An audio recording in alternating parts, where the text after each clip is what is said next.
Hi there, I'm Dan Staub, and I'd like to personally welcome you to Sandler Training. We're really excited to have you on board, and I thought one way to kind of onboard you would just to do a quick buyer-seller dance, just to give you kind of an overview of how Sandler is different than traditional selling. So what I'm going to do is I'm going to quickly share a screen here so that you can kind of follow. So just give me a second here.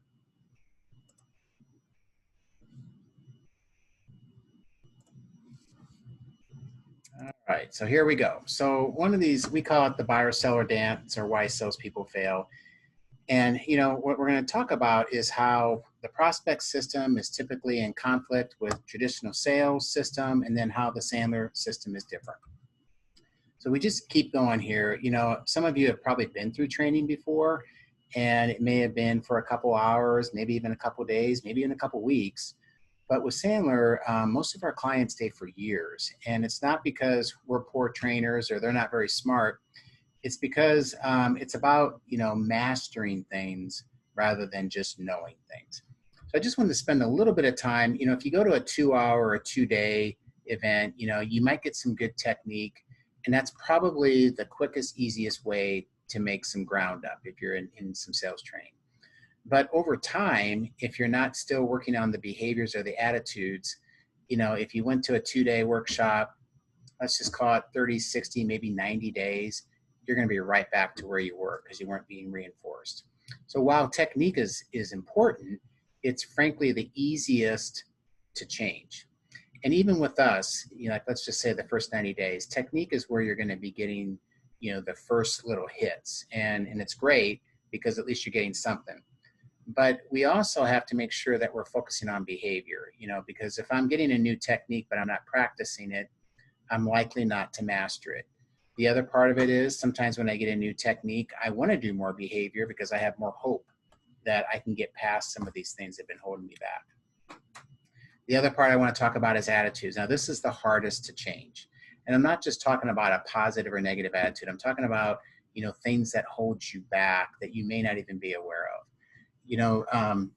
Call it 85 to 90% of us that are in professional sales, making a living by it, never dreamt we would be in this role. And it might shock some of you. I've been in professional selling for over 30 years. I've been a full-time Sandler trainer, coach, franchisee for over 15, and I never saw it coming. So what happens is, just how we were raised and, things like that, our life experiences, some of the things like, for example, don't talk to strangers, don't interrupt people. Salespeople are annoying. Those kinds of things are kind of operating in the back of our mind. So we want to work on basically replacing those attitudes with attitudes that are more supportive. But this takes time. I mean, I still struggle 30 years later with things maybe that my dad said about salespeople, or maybe an experience I had. But just because I struggle with it doesn't give me a pass. So it's about, retraining and replacing some of those non-supportive sales attitudes.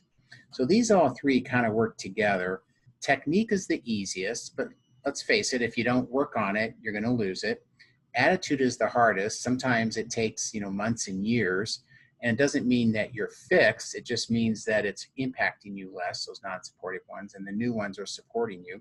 And of course, behavior is the most important. If I'm not doing the things that I have control over, then those outcomes, meaning sales, are even more outside my control. All right, so now we're going to talk about the 4 steps of the prospect system. The first one, and this might be a little bit of a shocker, but prospects lie to salespeople. If I were to go out to a busy street corner and just query 100 people that, just random people, and say, who lies more, salespeople or prospects? The overwhelming answer would be salespeople. But if you've been in sales for 3 or more years, it's the prospect, okay? But the reason they lie is because they don't trust us, and they just are trying to protect themselves. So even though we may not be trying to do any harm to them, they don't know that yet. In fact, as a salesperson, you are guilty of being a bad salesperson until proven innocent. The opposite of court of law. The next one is steal. Now this can have various forms, but they don't like it when you come in and talk all the time, but the payoff is you might give them something of value, and so they're accustomed to it. But then they take that information, they somehow use it against you. Maybe they send your quote over to somebody else, or they take the ideas you had and they try to do it themselves, or they give that information to a competitor. And even though it's technically not stealing, it feels that way. Now, this next one, it sounds like I'm just pointing the old finger at the bad prospect, but you know what? I sell by day, but I buy on nights and weekends. And but once I've told a lie, sometimes it's easier to keep the lie going, so I perpetuate it. But the other reason they sometimes lie is because they tell us things that aren't necessarily true to get a little bit more unpaid consulting. And then the last one is hide or hire. I think we could all agree that a hire, if they hire us, they become a client. That's usually a smiley face. But again, if you've been in sales for a while, I always say the only thing worse than no clients is a bad one. But so let's just say that's a smiley face. But the hide, how do prospects, even clients that are also prospects, hide from us?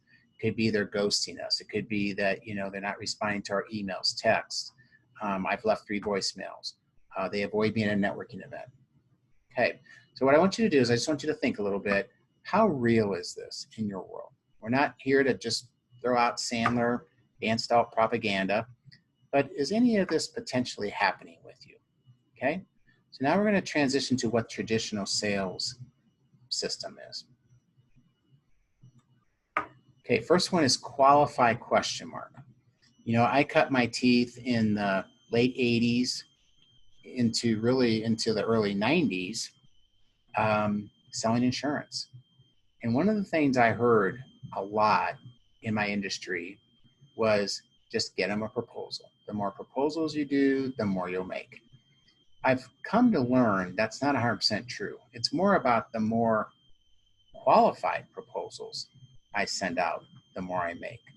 And when you get to a certain point, you probably don't need practice doing proposals. So if I'm not qualifying, which a lot of people don't, then I get into that premature presentation, proposal, or outright solving. Now, outright solving would be where I just want to show you how smart I is, and I give you some really good tips because I think, my gosh, if you see how smart I is, you'll just want more.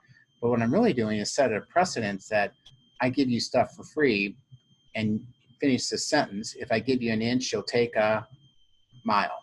So the precedence is set that you just keep doing this, and some salespeople are actually excited about doing it, which is kind of sick, but that's another issue. Now, the next thing is, if I've done a presentation, done a proposal, then I'm going to try to close you. But then I'm going to start to get these objections because I never qualified up here. And then I close them again, and this becomes what we commonly refer to as a chase. A chase is where I've left 3 voicemails for you, or I've texted you, I've sent an email, and I've maybe left a voicemail, and I've gotten nothing back. That feels like chasing, right? And when I was a kid, and I still think they play this, it was called hide and go seek.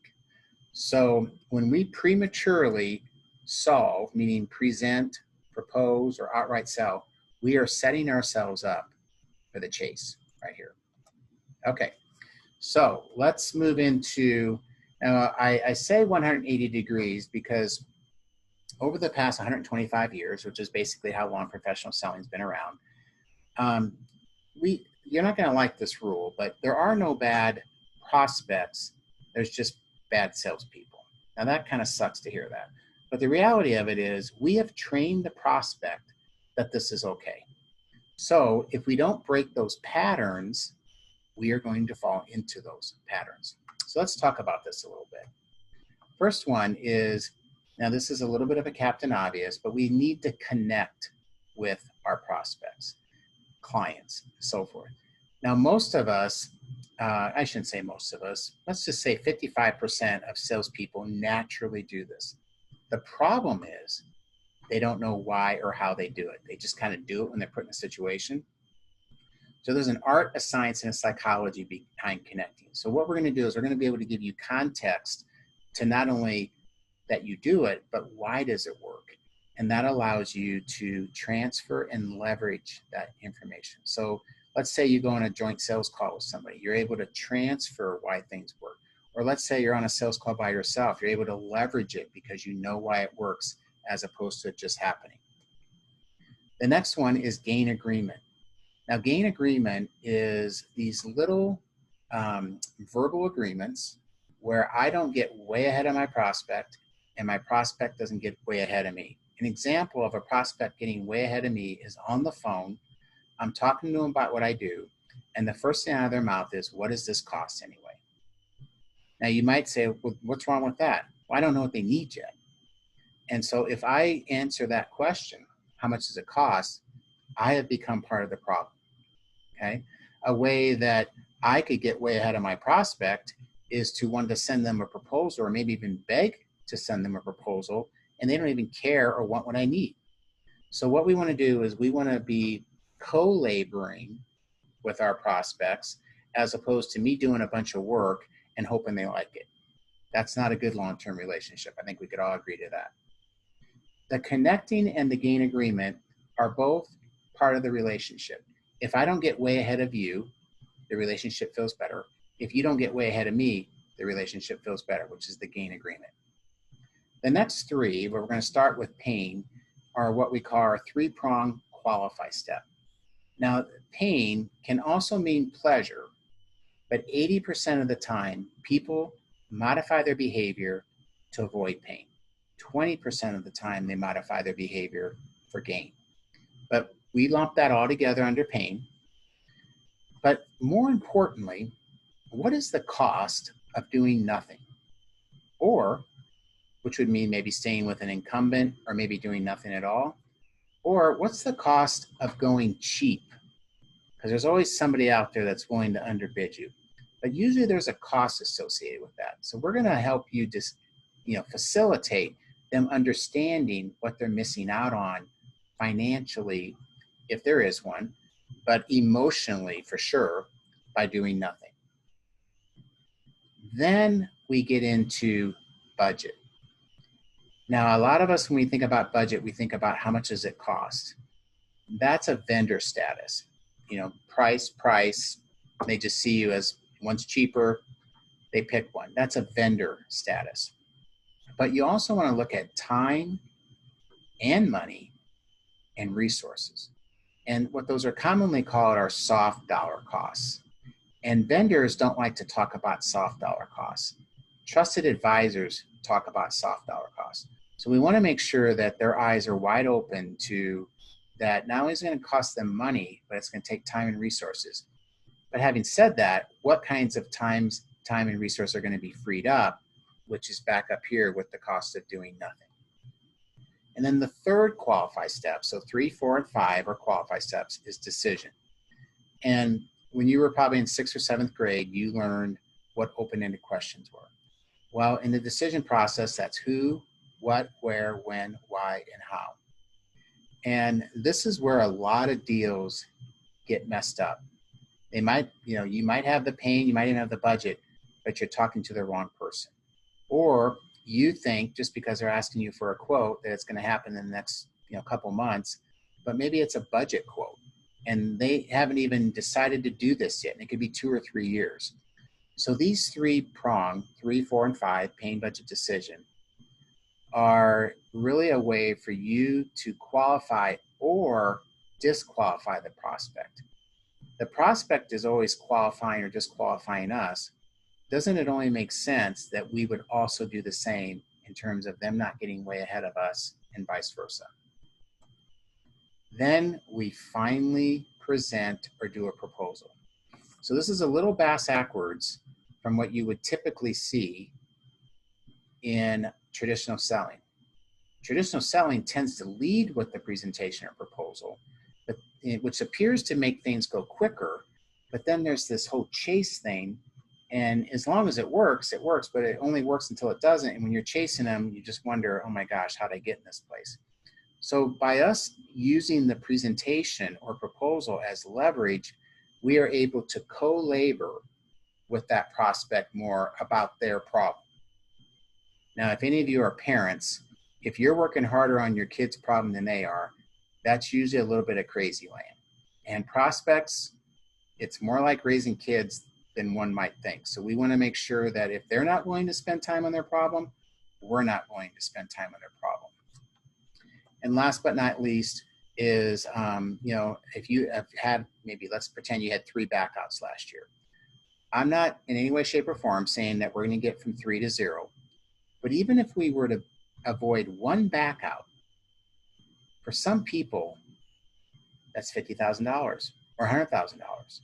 So the avoid backouts is where we have some techniques and conversations that we have with our prospects to just make sure that there's not something that they haven't shared with us yet after they sign the agreement or maybe give us a check or whatever.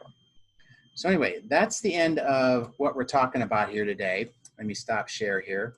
I'm eager for us to be able to unpack this even more in the upcoming weeks. Remember, don't try to eat the whole elephant at once. Just come into a session, get what you can, do something about it. It's one thing to learn something, but it's as or more important to actually do something about it. And then you get to come back again. So I'm Dan Stahl. Welcome. And we're excited to take you further than you ever thought you could go. I appreciate you watching.